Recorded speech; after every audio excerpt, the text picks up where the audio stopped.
Hello, I'm Trevor Alonso. No, nothing is wrong with me. And no, I haven't suffered any massive head trauma lately. You read the title of the video, right? I'm going to review the Sex and the City movie. This is a dedication review to my mom. Because my mom liked the show, she wanted to see the movie once she heard the news that it was going into production. But unfortunately, she died and never saw the movie. So I decided to watch it and review it. I'll give it my rating and what my mom would have gave it. I did see some episodes with my mom back when it was on, which at times was awkward, but that was a while back. So to prepare for this review, I watched the last episode, which was basically a movie. In extreme short, they ended it well with everybody having a great story arc, and everyone growing as better people. Isn't it great that we're all better people? The show ended in 2004. The movie came out in 2008. So, 6 seasons in a movie. Wait a minute, where have I heard that before? 6 seasons in a movie! After years of contract negotiations and rewrites, by the time it was going to get made, HBO could no longer finance it itself. So, New Line Cinema stepped in to make it. That's right, Sex and the City movie, brought to you by The House That Freddy Built. Okay, so I'll start this. Holy crap, this is 2 hours and 26 minutes long. There is an extended version that's 2 hours and 31 minutes long. Just 5 minutes. Well, I might as well watch the longer version. This movie begins with the introduction of the 4 main women. Carrie, Miranda, Charlotte, and Samantha. Oh god, I can't believe I remember their names.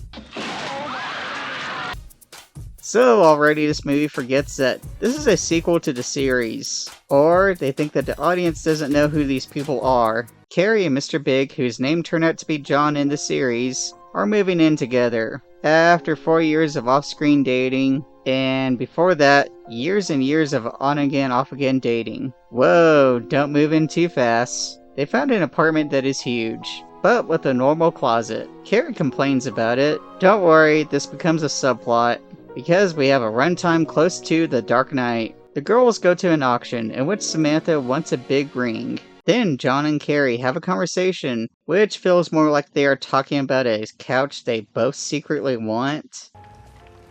Did you want to get married? Well, I didn't think that was an option. What if it was an option? Why? What, do you want to get married? I wouldn't mind being married to you. Would you mind being married to me? No, not if that's what you wanted. I mean, is that what you want? I want you. So? Okay.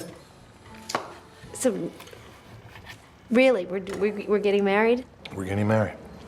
Should we get you a diamond? No. Just get me a really big closet. When Samantha hears the news, she hates the news and isn't happy for Carrie right away. Carrie decides to wear a wedding dress that is simple, but her friends are shocked that it's not a designer dress. Carrie ends up in Vogue, which becomes a photo shoot montage scene.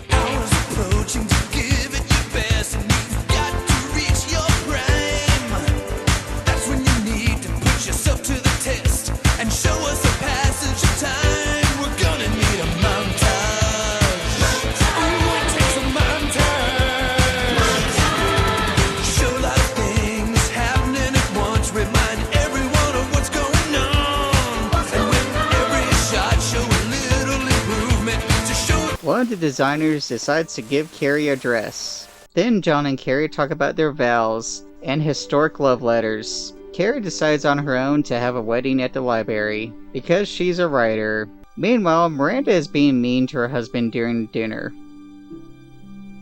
Even when her husband tells her that she has foam on her lip.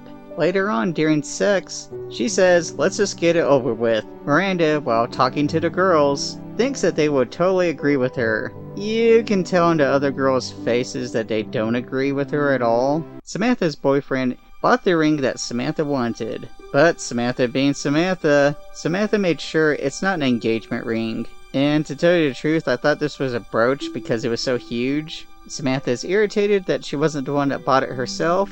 and she gets upset that her boyfriend needs to go to bed instead of having sex. Which in the series, when Samantha couldn't have sex, her boyfriend waited for her, but whatever. Samantha does end up catching her neighbor having sex, and she just watches them whenever she can. Meanwhile, John had a closet redone to be gigantic. I'm wondering where the hell did they get the space for this? Did he take over the apartment next to them? Then they have a going through the old clothes montage. Okay, she has a gigantic closet now. She could literally just keep everything and not matter.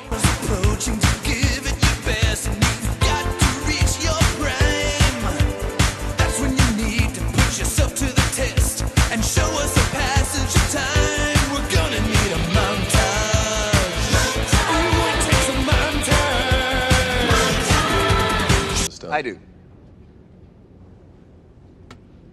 I understood that reference. Miranda's husband reveals that he cheated on her. In the show, they get into a lot of arguments. Plenty of times he could have left her, but being told to get it over with pushed him too far. Charlotte and her husband are completely fine, and they have adopted a kid since the show, and still doing it plenty. John has concerns about getting married because this is his third time. At the rehearsal dinner, Miranda's husband picks now as the time to try to talk to her. Sure, Milhouse's dad did the same thing at a wedding. Miranda is mad, and like a total bitch, she tells John this. All right? No, I'm not all right. You two are crazy to get married. Marriage ruins everything.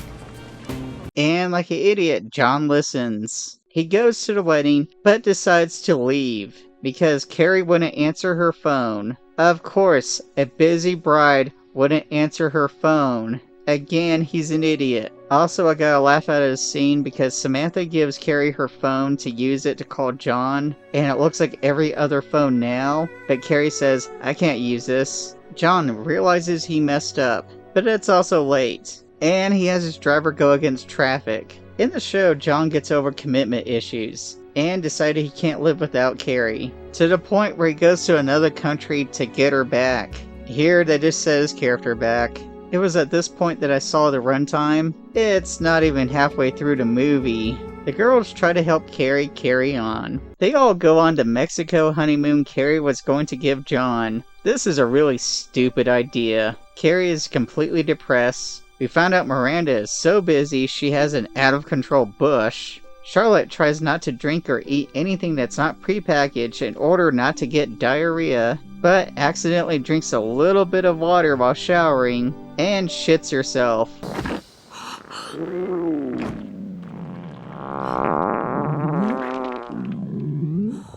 One of the few funny jokes in this movie. Carrie tosses her phone away. When Carrie comes home, she hires an assistant. Sure, a new character halfway into the movie. I'm totally going to remember what's-her-face's name. Montage of packing stuff into another apartment.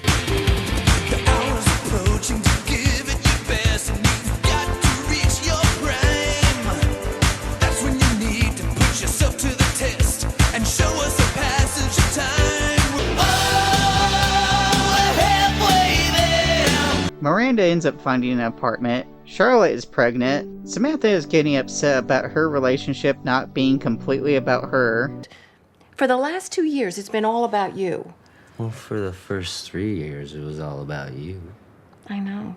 That was so much more fun. Carrie gets an email from John, so she tells her assistant to make sure that she never sees any of John's emails ever again. Carrie sees the magazine of Vogue that finally came out with her on it. While trick-or-treating with Charlotte's family, people keep commenting on it. Samantha keeps looking at the guy next door as he's going through more and more women. Then Samantha ends up buying a dog that keeps humping everything. Because we gotta keep this movie classy, Carrie ends up connecting with her assistant. Charlotte has a not-running subplot that begins and ends in 5 minutes.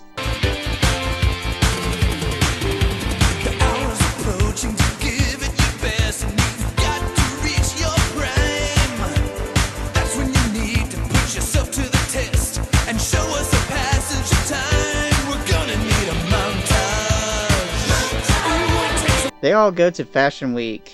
Everyone wants Miranda to take her husband back.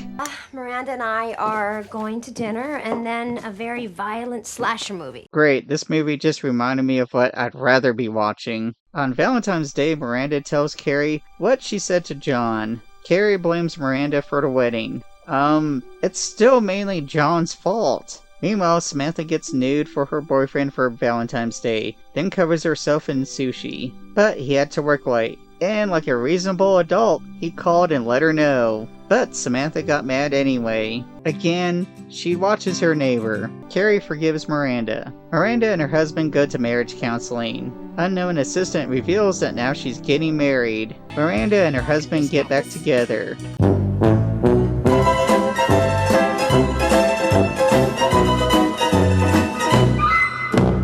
Samantha ends up chasing her dog into her neighbor's porch, where he apparently has an outdoor shower and apparently doesn't own curtains for it. Samantha shows up to Charlotte's baby shower. They actually scold Samantha for having a tiny gut. They act like she's Jabba the Hutt, when in reality the costume people probably were like, okay, just give Kim Cattrall tighter pants. Samantha claims she eats so she won't cheat. Samantha ends up breaking up with Smith. He said he knew this was coming. How? And Samantha actually says this. I'm just gonna say the thing you're not supposed to say. I love you, but I love me more.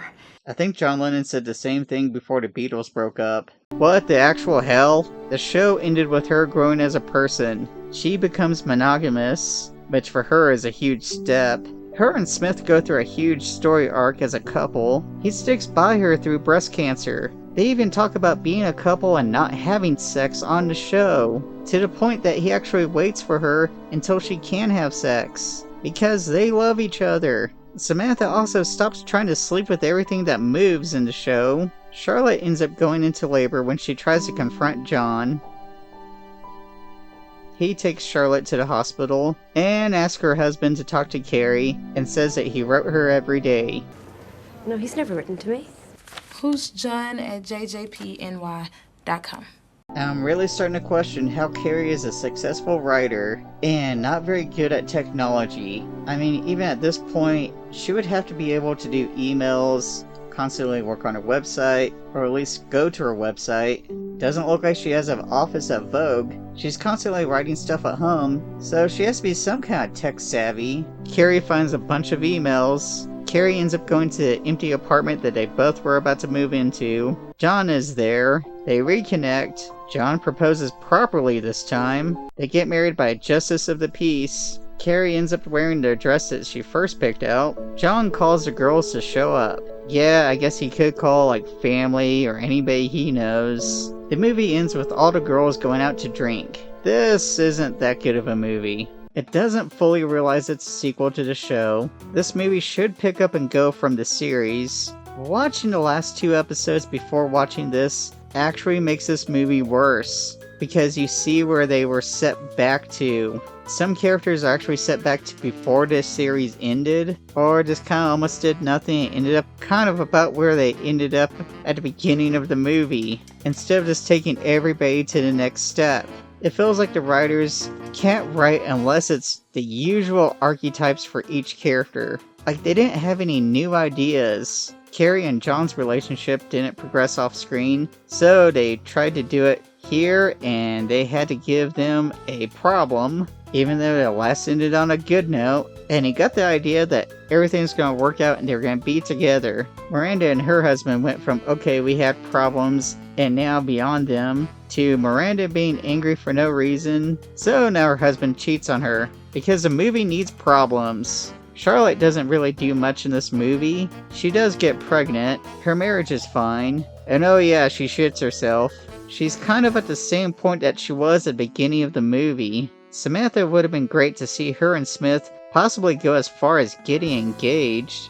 Her and Smith went through a lot in the show. Another point, he shaved his head when she lost her hair. He wouldn't sleep with anybody else, even when Samantha was saying, okay, I'm sick, but go ahead and sleep with somebody else just because you're young. No, he waited because he loves her. But it feels like here on this whole movie, they're trying to push Samantha back to her old ways. They could have cut everything out about the assistant. several times during this movie it could have been the beginning of the third act. But no, it's got a long way to go. The movie doesn't drag out, but it does feel like it's definitely going longer than it should. The extended cut of this movie is just a cash grab. When I googled the differences, nothing important or raunchy was added. One scene is just Carrie getting her phone charger out of an empty apartment. This movie is definitely not for me. This is definitely not the worst movie I've ever seen.